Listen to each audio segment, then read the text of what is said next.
Good day, students. Today's topic is about network routing and introduction to routing algorithms. So, what do you mean by routing? Routing is nothing but sending some information from the source node to the destination node. So that we call it as routing. So routing takes a path in the network. Okay, so we know network. Network is a collection of nodes that are interconnected to one another, and where routing is a kind of activity that happens between a sending host and a receiving host. So there will be multiple paths to reach the destination from the sender. So the best routing path has to be identified. So all this could be concentrated by the or taken care by the routing algorithms. So first, let's see about internet addressing.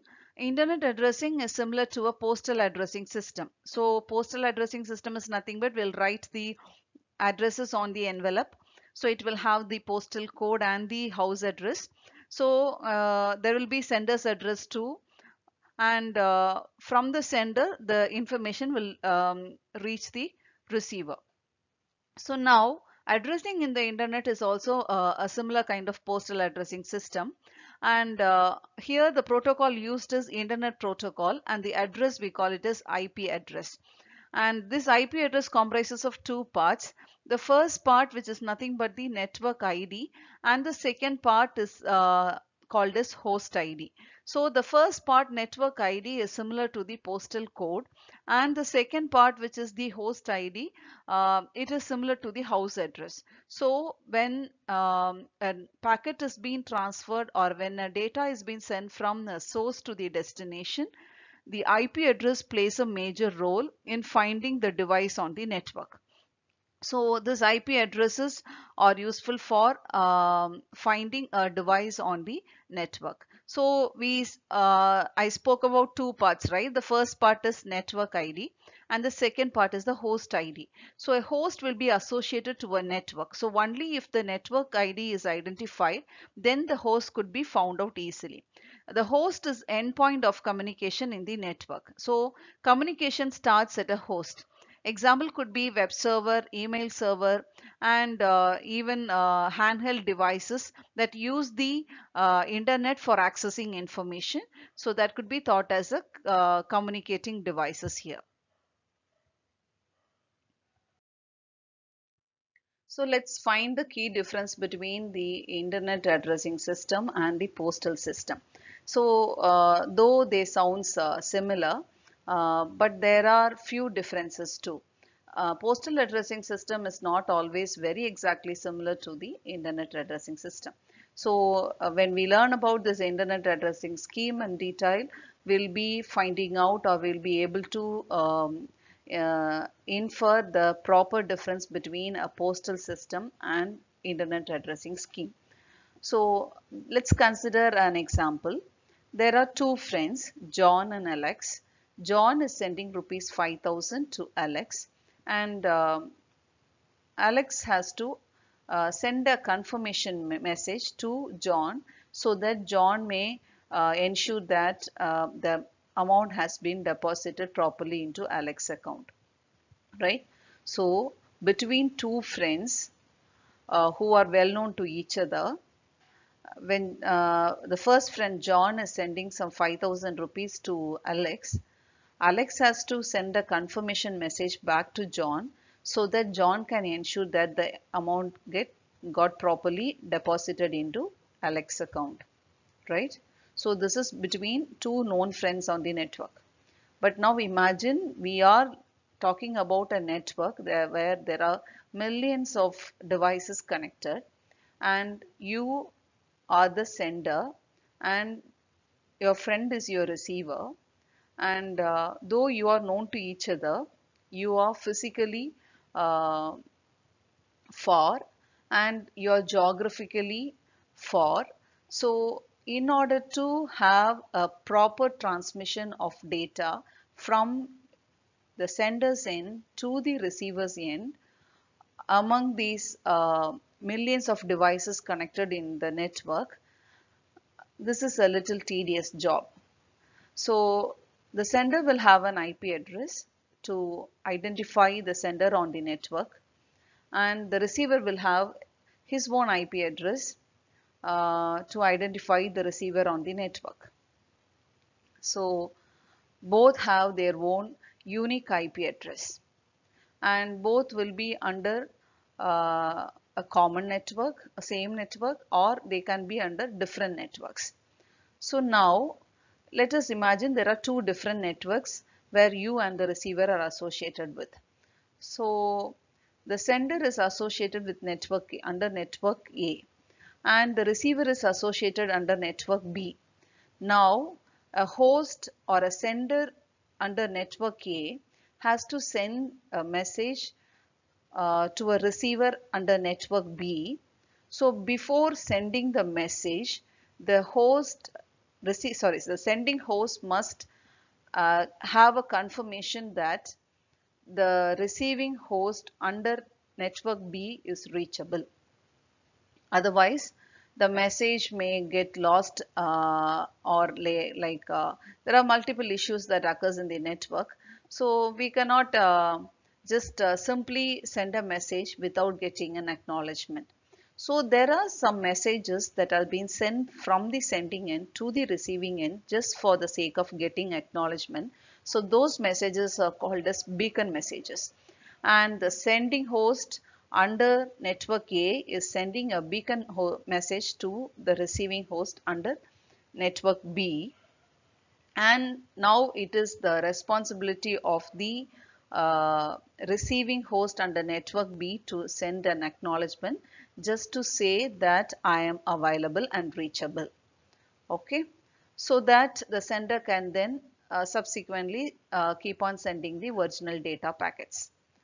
So sometimes there are possibilities that the receiving end may not receive the beacon message due to some issues in between, or sometimes the receiving entity might have sent the acknowledgement and the acknowledgement might have not received the reached the sender on time. So there are numerous things. Sometimes the receiving entity itself may not be reachable, or it is a faulty device. Okay. So what could be done in such cases? So there are possibilities like the information may get lost in between, in the middle, or the receiver itself is really not reachable. So what could be done to overcome this? So if the receiver is really not reachable, then it's fine. But what if the message is being dropped in between or in the middle before reaching the receiver, or from the receiver before reaching the sender?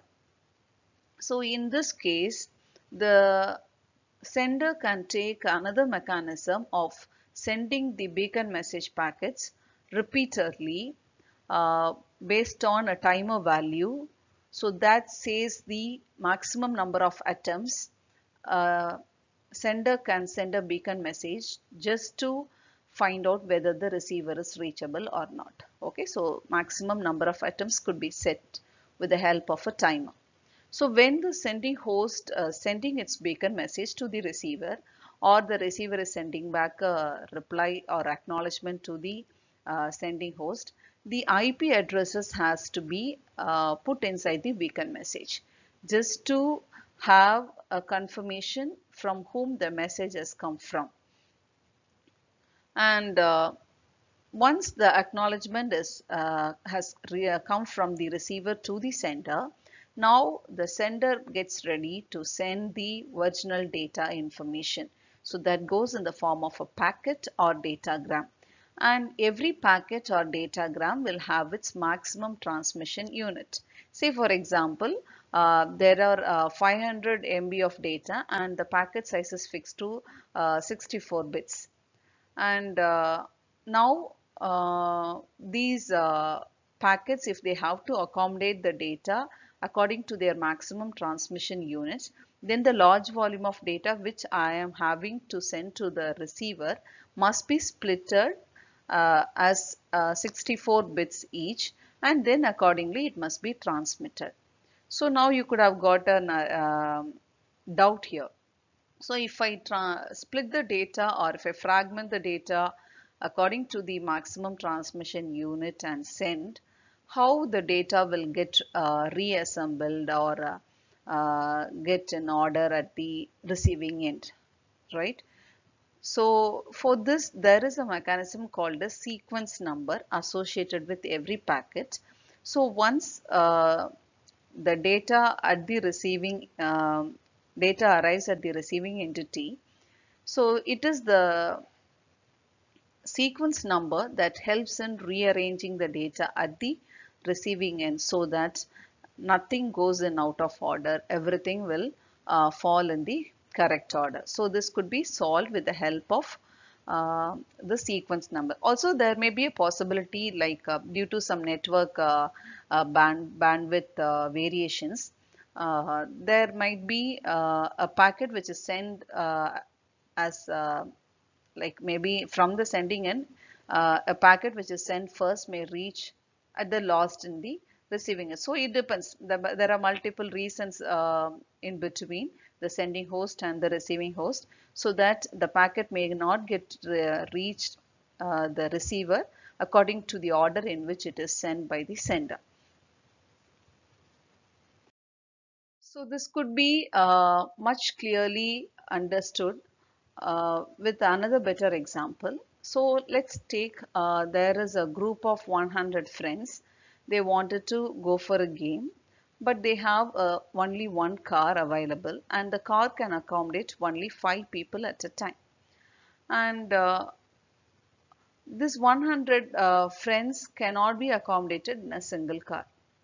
So if they all want to watch the game, then they need 20 cars immediately, so that 5 people could be put inside each car, and they can reach the destination on time and witness the game.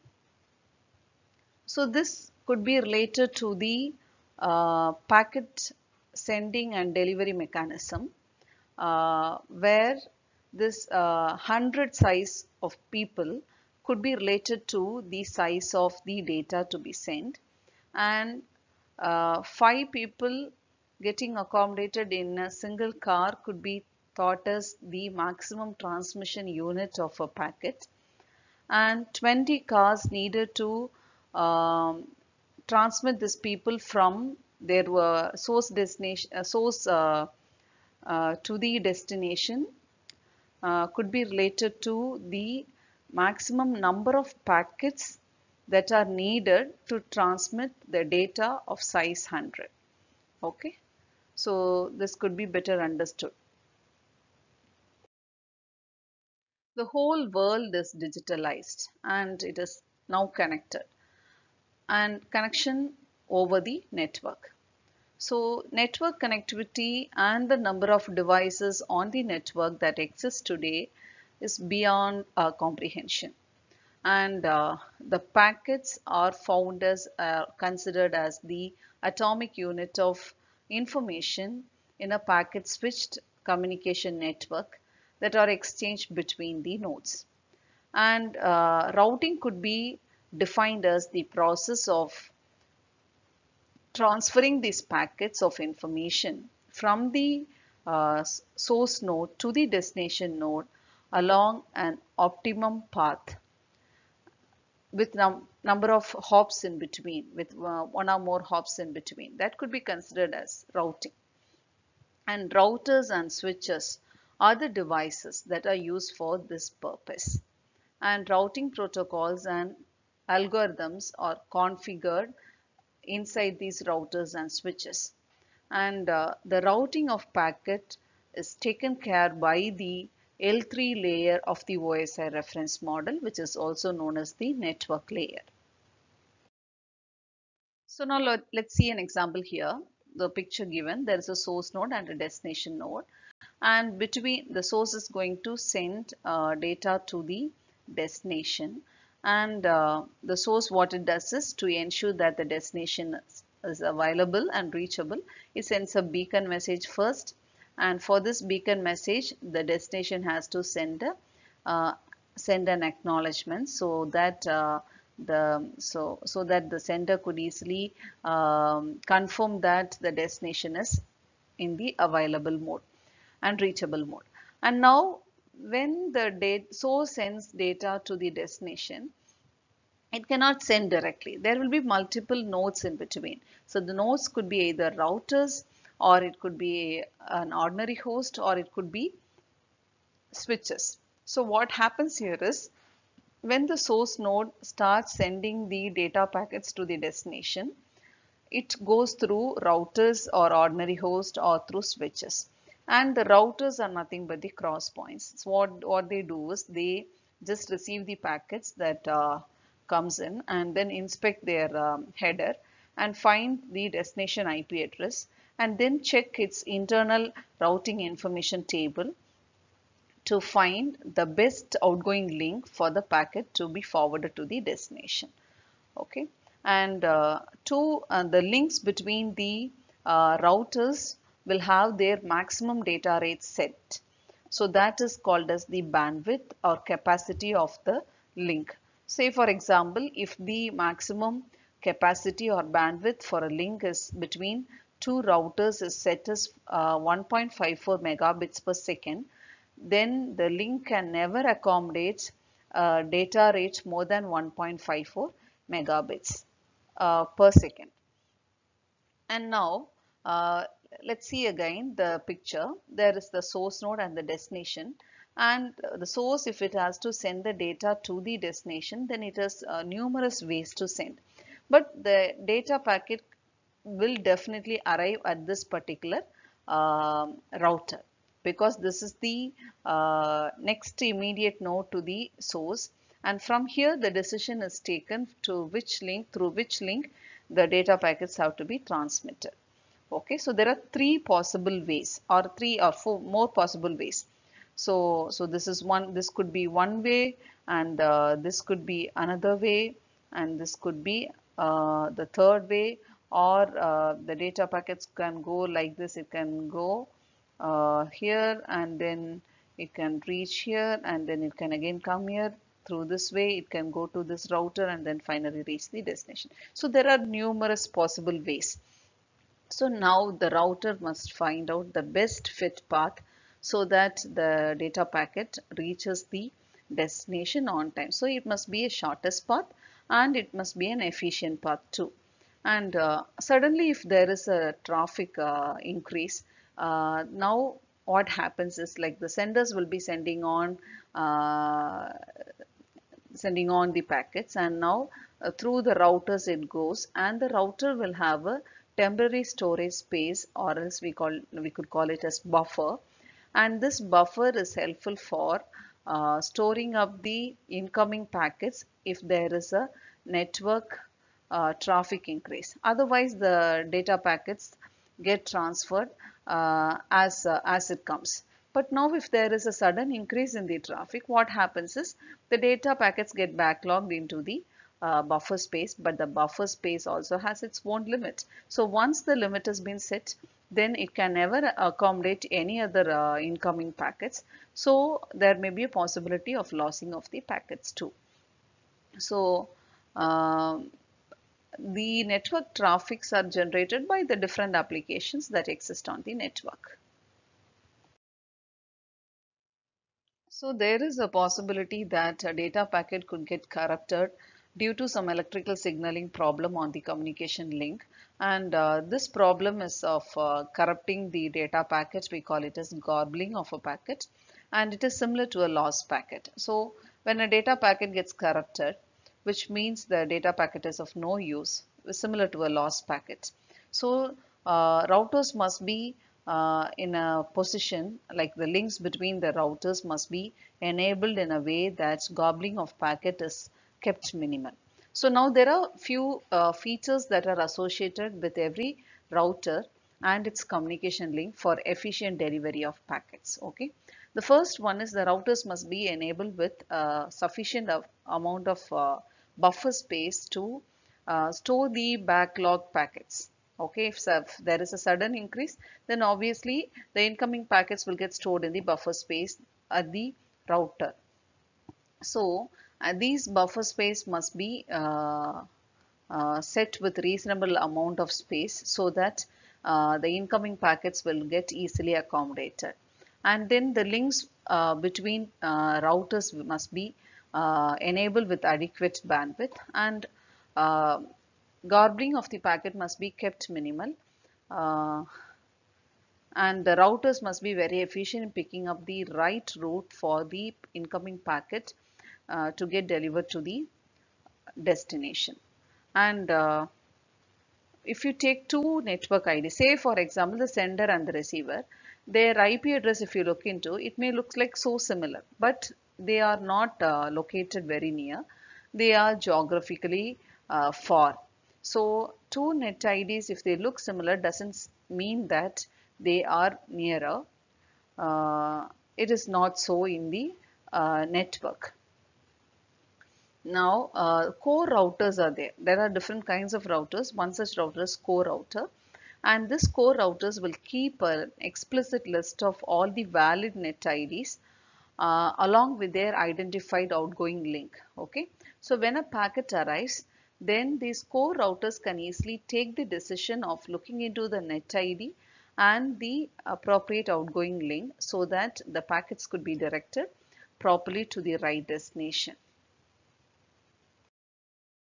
So the list of valid net IDs or IP prefixes are 6,50,000 entries in number. Okay, and so if you want to minimize the switching time at a router, then proper mechanism has to be put in place for looking up into an address, identifying the appropriate outgoing link, and processing the packet directly and quickly so that the processing delay could be kept minimal. Okay, and few things to be noted here are about a routing table. So what is a routing table? A routing table is an contains the identifier for the next router or the next hop. Okay, for a given destination ID. So we have a destination ID to which the data packet has to be routed.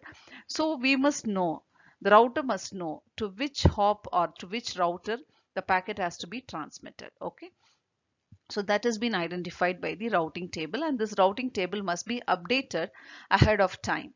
And in case if there is a downstream link or a, congested link, or if there is a case that the next node is not reachable, then appropriate mechanism must be taken to reroute the packet so that the packet will reach the destination successfully. So to take such decisions, this routing table is essential. Okay. Next is about the routing protocol. Routing protocol is a mechanism required for communicating either a congestion or a link failure or non-reachability of a net ID. So all this could be taken care by the routing protocol. And next is about the routing algorithm. So this routing algorithm is invoked at the router to determine the best possible next hop for each destination. Okay, and the next thing is about the forwarding table.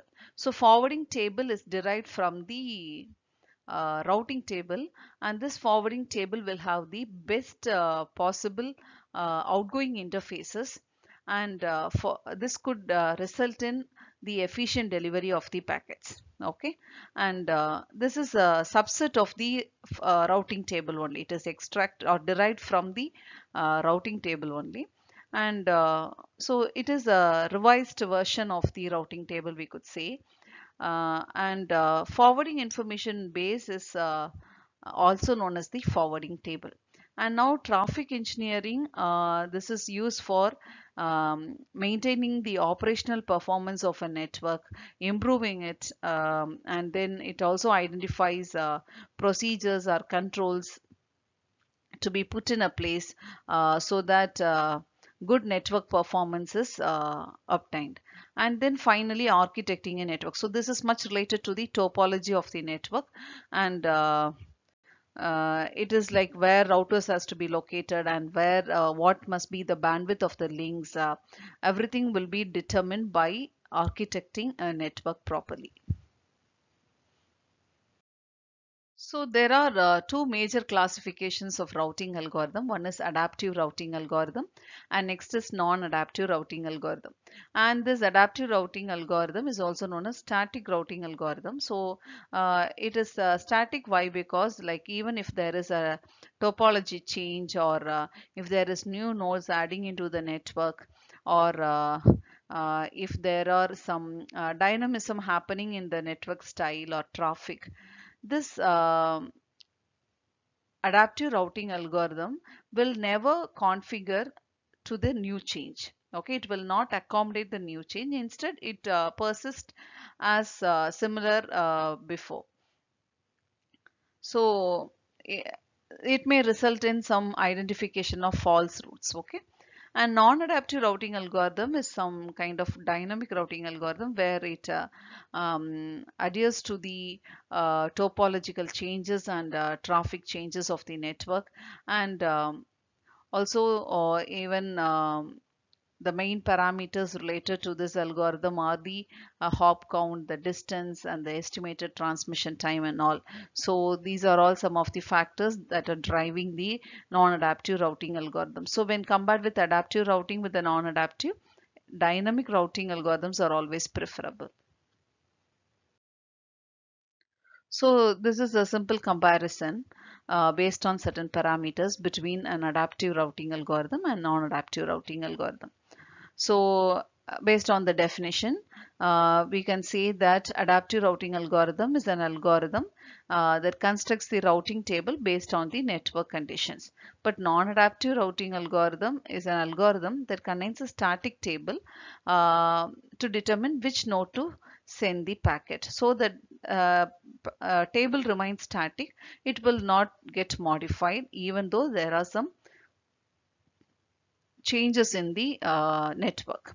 Then usage, if you see, adaptive routing algorithm is used by dynamic routing, whereas non-adaptive routing algorithms are driven by static factors. And routing decision are made based on topology and network traffic in case of adaptive routing, and based on the static tables, those routing decisions are taken in under non-adaptive routing algorithm.